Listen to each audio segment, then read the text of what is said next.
ನಮಸ್ಕಾರ. ಇದು ನೋಡಿ, Nagaland registration vehicle NL01A E6957 ಅಂತ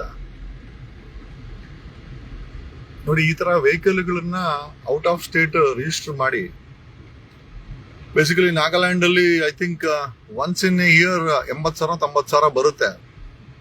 ಓಕೆ, ಕರ್ನಾಟಕದಲ್ಲಿ ರಿಜಿಸ್ಟ್ರೇಷನ್ ಮಾಡಿದ್ರೆ ಪ್ರತಿ 3 ತಿಂಗಳಿಗೆ ಹೆಚ್ಚು ಕಡಿಮೆ ಐ ಥಿಂಕ್ ಸೇಮ್ ವೆಹಿಕಲ್ಗೆ if I'm not wrong 1-1.5 lakh ಕಟ್ಟಬೇಕಾಗತ್ತೆ.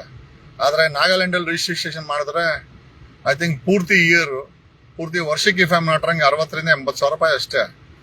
ಯಾವ್ಯಾವ ರೀತಿ ಟ್ರಾನ್ಸ್ಪೋರ್ಟ್ ಅಲ್ಲಿ ಡಿಪಾರ್ಟ್ಮೆಂಟ್ ಅಲ್ಲಿ ಬೆನಿಫಿಟ್ಸ್ ಗಳನ್ನ ತಗೊಳ್ಬಹುದು ಅನ್ನೋದನ್ನ ನಿಜವಾಗ್ಲೂ ನೋಡಿ. ನಾಗಾಲ್ಯಾಂಡ್ ಗಾಡಿ ಬಟ್ ಓಡ್ತಾ ಇರೋದು ಕರ್ನಾಟಕದಲ್ಲಿ.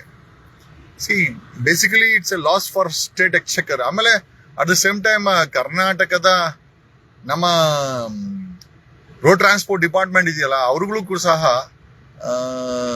ಏನೋ ದೇ ಶುಡ್ ಒಂದು ರೀಸನಬಲ್ ರೋಡ್ ಟ್ಯಾಕ್ಸ್ ಅನ್ನ ಹಾಕ್ಬೇಕಾಗತ್ತೆ. ಯಾವಾಗ ಈ ರೀತಿ ಮೆಥಡ್ಗಳನ್ನ ಲಾರಿ ಓನರ್ಗಳು, ಗಾಡಿ ಓನರ್ಗಳು ಯಾವಾಗ ಬಳಸ್ತಾರೆ ಅಂತಂದ್ರೆ, ಯಾವಾಗ ಅವ್ರಿಗೆ ಸರ್ಕಾರ ಅವ್ರ ರೇಟ್ಗೆ ಯಾವತ್ತು ಸ್ಪಂದಿಸಲ್ಲೋ. ಎಡಿಬಲ್ ಆಯಿಲ್ ಆಕ್ಚುಲಿ ನೋಡಿ, ಕುಡಿಯೋ ಕೊಬ್ಬರಿ ಎಣ್ಣೆನೇನೋ ಅಥವಾ ಕಡಲೆಕಾಯಿ ಎಣ್ಣೆನೋ ತಗೊಂಡೋಗ್ತಾ ಇದ್ದಾನೆ ಇವನು. ಬಟ್ ಆದ್ರೆ ಓಡಾಡ್ತಾ ಇರೋದು ಕರ್ನಾಟಕದಲ್ಲೇ ಈ ಗಾಡಿ. ಬಟ್ ಆದ್ರೆ ಈ ಗಾಡಿ ಟ್ಯಾಕ್ಸ್ ಅನ್ನ ಬಚಾವ್ ಮಾಡಕ್ಕೋಸ್ಕರ ಐ ಥಿಂಕ್ ಈ ರೀತಿ ಅನ್ಯ ಮಾರ್ಗಗಳನ್ನ ಬಳಸ್ತಾರೆ. ಇದಕ್ಕೆ ಕಾರಣ ಬೇರೆ ಯಾರು ಅಲ್ಲ, ನಮ್ಮ ಸರ್ಕಾರಗಳೇ. ಗೆದ್ದು ಬಂದಂತ ಸರ್ಕಾರಗಳು 3 ತಿಂಗಳಿಗೊಂದ್ಸತಿ 1.5 ಲಕ್ಷ ಇದೆ 3 ತಿಂಗಳಿಗೊಂದ್ಸತಿ. ಅಟ್ಲೀಸ್ಟ್ ಅದನ್ನೆಲ್ಲ ಕಡಿಮೆ ಮಾಡಿದ್ರೆ ಅಲ್ಲೋಗಿ ರಿಜಿಸ್ಟ್ರೇಷನ್ ಮಾಡಿ ಬಂದು ನಾಗಾಲ್ಯಾಂಡ್ಗೆ ಟ್ಯಾಕ್ಸ್ ಕಟ್ಟೋದ್ ಬದಲು ಕರ್ನಾಟಕಕ್ಕೆ ಟ್ಯಾಕ್ಸ್ ಕಟ್ತಾರೆ.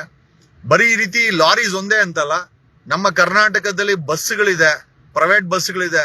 ಒಬ್ರು ಯಾರೋ ಹೇಳ್ತಾರೆ, ಯಾರ್ದೋ MLA 600 ಬಸ್ ಇದೆಯಂತೆ, ರಿಜಿಸ್ಟ್ರೇಷನ್ ಮಾಡಿರೋದು ಬರೀ 10 ಬಸ್ ಅಂತೆ. ಇನ್ನು 590 ಬಸ್ಸು ಡೂಪ್ಲಿಕೇಟ್ ನಂಬರ್ದಲ್ಲಿ ಓಡ್ತಾ ಇದೆಯಂತೆ ಟ್ಯಾಕ್ಸ್ ಗಳನ್ನ ಬಚಾವ್ ಮಾಡಕ್ಕೆ. ಸೊ ನಿಮ್ಗೆಲ್ಲ ಗೊತ್ತಿರ್ಬೋದು ಏನಕ್ಕೆ ಇವರೆಲ್ಲ MLA ಮಿನಿಸ್ಟರ್ ಆಗ್ತಾರೆ. ಕೆಲವರು ಬಸ್ ಡ್ರೈವರ್ ಆಗಿದ್ದವನು ಯಾರೋ ಒಬ್ಬ ಬಸ್ ಡ್ರೈವರ್ ಆಗಿದ್ದವನು ಯಾರೋ ಒಬ್ಬ MLA ಮಿನಿಸ್ಟರ್ ಆದ್ನಂತೆ. ಏನಕ್ಕೆ ಅಂತಂದ್ರೆ ಅವನು ಬಸ್ 600 ಬಸ್ ಇದೆಯಂತೆ. ನಾನು ಯಾರ್ಯಾರು ಅಂತ ಹೇಳಕ್ ಹೋಗಲ್ಲ. ಓಕೆ, 600 ಬಸ್ ಇದೆಯಂತೆ. ರಿಜಿಸ್ಟ್ರೇಷನ್ 10 ಬಸ್ಸಿಗೆ ಮಾಡಿ 10ಕ್ಕೆ ಅಂತ ಟ್ಯಾಕ್ಸ್ ಕಟ್ಟೋದು. ಇನ್ನು 590 ಬಸ್ಸು 10 ಬಸ್ ನಂಬರ್ ಅಲ್ಲಿ ಓಡಾಡ್ತಾ ಇದೆ ಅಂತ ಯಾರೋ ಹೇಳಿದ್ದು. ಬಟ್ ನಿಜಾನೇ ಇರ್ತದೆ. ಯಾಕೆ ಅಂತಂದ್ರೆ ಕರ್ನಾಟಕದಲ್ಲಿ ಗಾಡಿಗಳ ಮೇಲೆ ಹಾಕುವಂತ ಟ್ಯಾಕ್ಸ್ ಸಹ ಖಂಡಿತ ನಮ್ಮಂತರಿನ CM ಆದ್ರೆ ಖಂಡಿತ ವಿ ವಿಲ್ ರಿವೈಸ್. ಅವ್ರ ಹೊಟ್ಟೆ ಮೇಲೆ ಹೊಡಿಬಾರ್ದು. At the same time Karnataka ಸರ್ಕಾರಕ್ಕೆ ತೆರಿಗೆ ಬರಬೇಕು. ಯಾರೋ ನಾಗಾಲ್ಯಾಂಡ್, ಅಸ್ಸಾಂ, ಮಣಿಪುರದಲ್ಲಿ ಹೋಗಿ ಇವರು ಗಾಡಿಗಳನ್ನ ರಿಜಿಸ್ಟ್ರೇಷನ್ ಮಾಡಿ ಆ ಸ್ಟೇಟ್ಗೆ ಟ್ಯಾಕ್ಸ್ ಕಟ್ಟಿ ಆಲ್ ಇಂಡಿಯಾ ಪರ್ಮಿಟ್ ಅಲ್ಲಿ ಈ ರೀತಿ ಸ್ಕ್ಯಾಮ್ ಮಾಡೋದ್ ಬದಲು ನಮ್ಮ ಕರ್ನಾಟಕಕ್ಕೆ ರೀಸನಬಲ್ ಆಗಿ ಟ್ಯಾಕ್ಸ್ ಮಾಡಿದ್ರೆ, ಆಮೇಲೆ RTO ಆಗಿರ್ಬೋದು, ಸಾರಿಗೆ ಇಲಾಖೆ ಆಗಿರ್ಬೋದು, ರಿವಿಷನ್ಸ್ ಮಾಡಬೇಕು. ಈಗ ನಾಗಾಲ್ಯಾಂಡ್ ಅಲ್ಲಿ ವರ್ಷಕ್ಕೆ 80,000 ಇದೆ ಅಂತಂದ್ರೆ, ಇವರು 3 ತಿಂಗಳಿಗೆ 80,000 ತಗೊಂಡ್ರೆ ಕರ್ನಾಟಕ ಸರ್ಕಾರದ ಸಾರಿಗೆ ಇಲಾಖೆ ಅವರು ಯಾರು ಕಟ್ತಾರೆ? ಸ್ಕ್ಯಾಮ್ ತಾನೇ ಆಗೋದು. ಟ್ರಾನ್ಸ್ಪೋರ್ಟ್ ಡಿಪಾರ್ಟ್ಮೆಂಟ್ ಅಲ್ಲಿ ಅತಿ ಹೆಚ್ಚಿನ ಸ್ಕ್ಯಾಮ್ ಇದೆ. ರೋಡ್ ಟ್ಯಾಕ್ಸ್ ಅನ್ನ ಹೆಸರಿಗೆ ದೊಡ್ಡ ದೊಡ್ಡ ಮಟ್ಟ ಹಾಕಿದ್ರೆ ಯಾರು ಕಟ್ಟಲ್ಲ. ಇವ್ರು RTO ಅವರು ಕೇಳಲ್ಲ. RTO ಅವ್ರಿಗೆ ತಿಂಗಳು ಮಾಮೂಲಿ ಹೊರಟೋಗುತ್ತೆ. ಮಾಮೂಲಿ ಬಂದ್ರೆ ಅವ್ರ್ಯಾಕೆ ಕೇಳ್ತಾರೆ? ಒಂದು ಬಸ್ಗೆ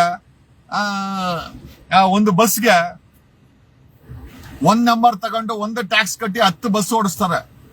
this is the fact. Okay, ಇದೆಲ್ಲ ಬದಲಾವಣೆ ಆಗ್ಬೇಕು.